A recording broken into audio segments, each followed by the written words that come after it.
હાલો friend, જય શ્રી કૃષ્ણ. કંદોઈની દુકાને મળે તેવો જ મોહનથાળ તમારે નથી બનતો તો આજે આપણે વિડીયોમાં હું તમારી સાથે એક સિક્રેટ શેર કરવાની છું. તમારો પણ મોહનથાળ એવી જ રીતે પોચો અને દાણીદાર બનશે. અહીંયા તમે જોઈ શકો છો કે આપણો મોહનથાળ એકદમ કણીદાર અને ગલઢા માણસો દાંત વગરના પણ ખાઈ શકે એવો આપણો મોહનથાળ બન્યો છે. તો મિત્રો, આજનો મારો વિડીયો તમને કેવો લાગ્યો? એક લાઈક અને એક સબસ્ક્રાઈબ જરૂરથી કરજો. તો સૌ પ્રથમ આપણે એનું માપ જોઈ લઈએ. અહીંયા મેં 500 ગ્રામ કરકરો લોટ લીધેલો છે.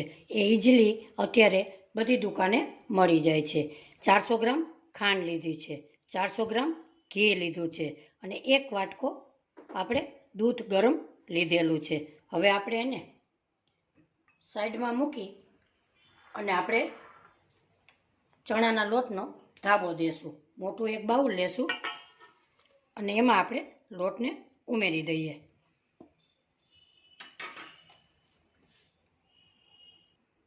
આપણે હવે આપણું દૂધ ગરમ જ છે, નવશેકું. એમાં આપણે 1 ચમચો ઘી 400 ગ્રામ લીધું હતું એમાં આપણે ઉમેરી દઈએ. હવે એને આપણે મિક્સ કરી લઈએ. હવે આપણે થોડું થોડું નાખી અને ધાબો દઈ દઈએ આવી રીતે. હવે આપણે આમાંથી અડધું દૂધ ઉમેરીશું અને અડધું દૂધ આપણે રાખીશું. એને આપણે છેલ્લે ઉપયોગ કરી લેશું. એને હવે આપણે મિક્સ આવી રીતે ધાબો દઈ દઈએ. આ પ્રથમ લોટમાં આપણે ધાબો દઈ થોડું થોડું ઘી અને મિક્સ કરી આપણે ધાબો દેશું. મિક્સ એકદમ કરી લેશું. આ પ્રોસેસ કરવી ફરજિયાત છે. પ્રોસેસ કરશો એટલે તમારો મોહનથાળ એકદમ કણીદાર બનશે અને આપણે ધાબો આને દીધો કહેવાય. એકદમ લોટને મસળી લેશું. આવી રીતે લોટને એકદમ મસળશું એટલે આપણો મોહનથાળ એકદમ પોચો રૂ જેવો અને કણીદાર બનશે. આવી રીતે એકદમ સરસ ધાબો દઈ દેશું અને 10 મિનિટ આવી રીતે આપણે એને રહેવા દેશું. હવે આપણે આને ઢાંકી અને 10 મિનિટ રહેવા દેશું. અહીંયા આપણે 10 થી 20 મિનિટ જેવું થઈ ગયું છે. આપણો ધાબો એકદમ સરસ કણીદાર લોટમાં બની ગયો છે. હવે આપણે કંદોઈ લોકો પણ આવી જ રીતે મોહનથાળને બનાવે છે એટલે એનો મોહનથાળ એકદમ સોફ્ટ અને કણીદાર બને છે. હવે આપણે એક આંક લેશું ઘઉંના લોટનો, એમાં આપણે નાખી દેશું અને ચાળી લેશું. આવી રીતે અહીંયા માથે ઉપર ઓલા ગાંઠા હોય એને આવી રીતે આપણે એકદમ ઘસી અને કાઢી લેશું. તમે જોઈ શકો છો કે આપણો એકદમ કણીદાર લોટ આપણો બને છે. આપણો મોહનથાળ એકદમ કણીદાર આવી જ રીતે બનશે. બધા લોટને આપણે ચાળી લઈએ. આપણો લોટ એકદમ કણીદાર બધોય ચડાઈ ગયો છે. હવે આપણે આગળ ઘીની પ્રોસેસ કરીશું. આપણે અહીંયા ગેસ ઉપર એક પેન મૂકેલી છે. એમાં આપણે 400 ગ્રામ ઘી હતું એમાં આપણે થોડુંક એવું રાખીશું અને બીજું બધું અંદર ઉમેરી દેશું. ઘીને મેલ્ટ થવા દેશું. ઘી ગરમ થાય ત્યારે જ આપણે લોટને ઉમેરવાનો છે. આપણું ઘી અહીંયા એકદમ સરસ ગરમ થઈ ગયું છે. હવે આપણે લોટને અંદર ઉમેરી દઈએ. મિત્રો, આ નાની નાની ટિપ્સ તમે જોઈ લેશો તો આપણો મોહનથાળ એકદમ કણીદાર જ બનશે. હવે આને આપણે મિક્સ કરી લઈએ. થોડી વાર તમને એવું લાગે કે કઠણ છે પણ પછી ઘી રિલીઝ થશે એટલે આપણું એકદમ નરમ થઈ જશે. આવી રીતે સતત હલાવતા રહેશું. ગેસની ફ્લેમ આપણે તેવી રાખીશું.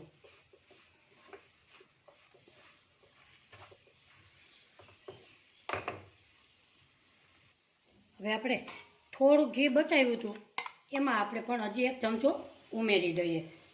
એકદમ સ્લો ગેસ રાખીશું તો જ આપણો મોહનથાળ એકદમ સરસ શેકાય અને બને છે અને આપણો મોહનથાળ એકદમ કણીદાર સરસ બને છે. હવે આપણે એકદમ સરસ આમ ફ્લેવર આવે એવો આપણે મોહનથાળના લોટને શેકી લેશું. આપણો લોટ એકદમ હલકો હલકો થવા લાગ્યો છે.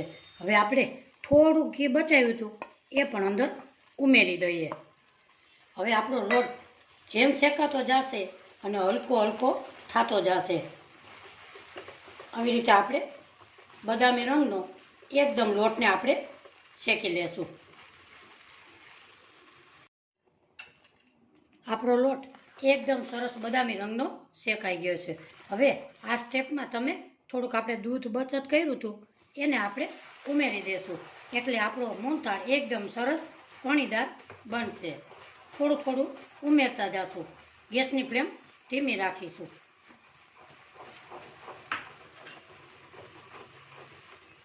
બે મિનિટ આવી રીતે એકદમ ઉભરાય અને સરસ એકદમ કણીદાર બની જાય છે.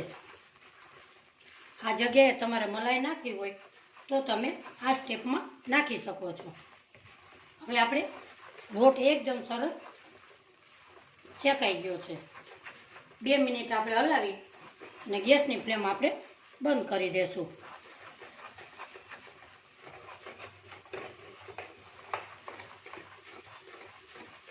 આપણો લોટ એકદમ સરસ બદામી રંગનો શેકાઈ ગયો છે.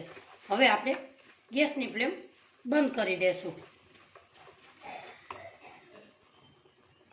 હવે આપણે ગેસથી નીચે આને ઉતારી લેશું. વચ્ચે વચ્ચે 2 મિનિટ આવી રીતે હલાવતા રહેશું.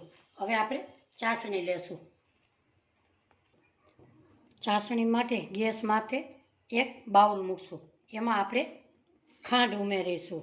હવે એનો અડધો કપ જેટલી ખાંડ છે એની અડધી પાણી ઉમેરીશું અથવા ખાંડ ડૂબે એટલું આપણે પાણી ઉમેરીશું. હવે એને આપણે એક તારની ચાસણી લેશું. આવી રીતે આપણે સતત ખાંડને ઓગળે ત્યાં સુધી આપણે હલાવતા રહેશું.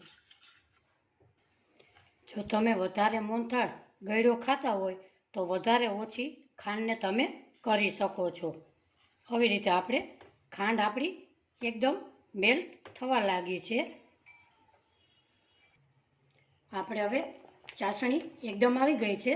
હવે આપણે 1 મિનિટ આવી રીતે જોશું કે આપણી ચાસણી તાર તૂટે નહીં. એટલે આપણી ચાસણી બરોબર બની ગઈ છે. એક તારની ચાસણી આપણી બરોબર બની ગઈ છે. તમને એમાં એક તારમાં ન ખબર પડે તો થોડુંક એવું પાણી લેવાનું અને પાણીના આમાં ડ્રોપ્સ તમારે ચાસણીના નાખવાના અને તમારે આમાં જોવાનું. જો એ ગોળી વળી જાય તો આપણી ચાસણી પરફેક્ટ છે. તો આપણી ચાસણી અહીંયા બરોબર કમ્પ્લીટ તૈયાર થઈ ગઈ છે. હવે આપણે ગેસની ફ્લેમ બંધ કરી દીધી છે અને આ ચાસણીને 2 મિનિટ ઠંડી થવા દેશું. તમારે કલર ઉમેરવો હોય તો તમે ચાસણીની અંદર ફૂડ કલર અંદર ઉમેરી દેશો. તમારે કેસર નાખવું હોય તો પણ તમે નાખી શકો છો. એને આપણે મિક્સ કરી લઈએ. અહીંયા આપણે ચાસણીમાં કલર નાખ્યો છે તો આપણે હવે પાણીમાં જોઈ લઈએ તો તમને આ કલરવાળી ચાસણી એકદમ પરફેક્ટ કલર દેખાશે. આપણે જોઈ શકીએ છીએ કે આપણી એકદમ ચાસણી પરફેક્ટ છે. આપણે ચાસણીને 2 મિનિટ ઠંડી થઈ ગઈ છે. હવે આપણે ચાસણીને મોહનથાળમાં મિક્સ કરી દઈએ. હવે આપણે એને હલાવી લઈએ.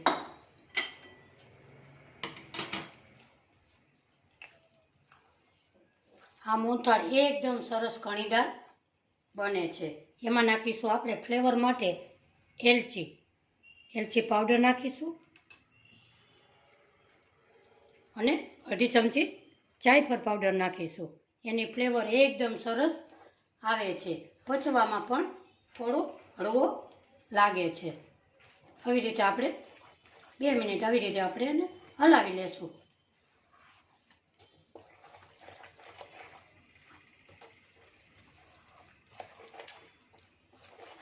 બે મિનિટ આમાં આપણે રહેવા દેશું અને થાળીમાં ઘીને આપણે ગ્રીસ કરી લઈએ.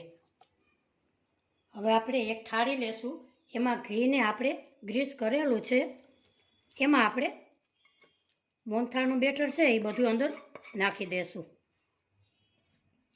એને હવે આવી રીતે આપણે પાથરી દેશું.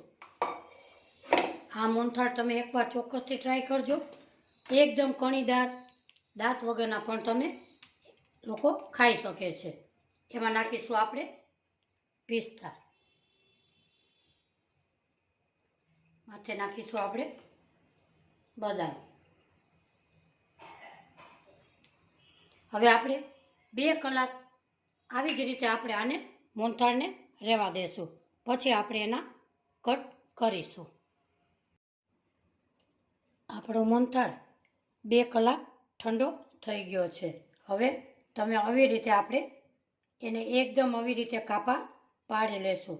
તમે ગમે તેવા શેપ આપી શકો છો તમારા ઈચ્છા મુજબ. આજની મારી મોહનથાળની રેસીપી તમને ગમે તો લાઈક, શેર અને સબસ્ક્રાઈબ જરૂરથી કરજો. આવી રીતે આપણે કાપા પાડી લઈએ.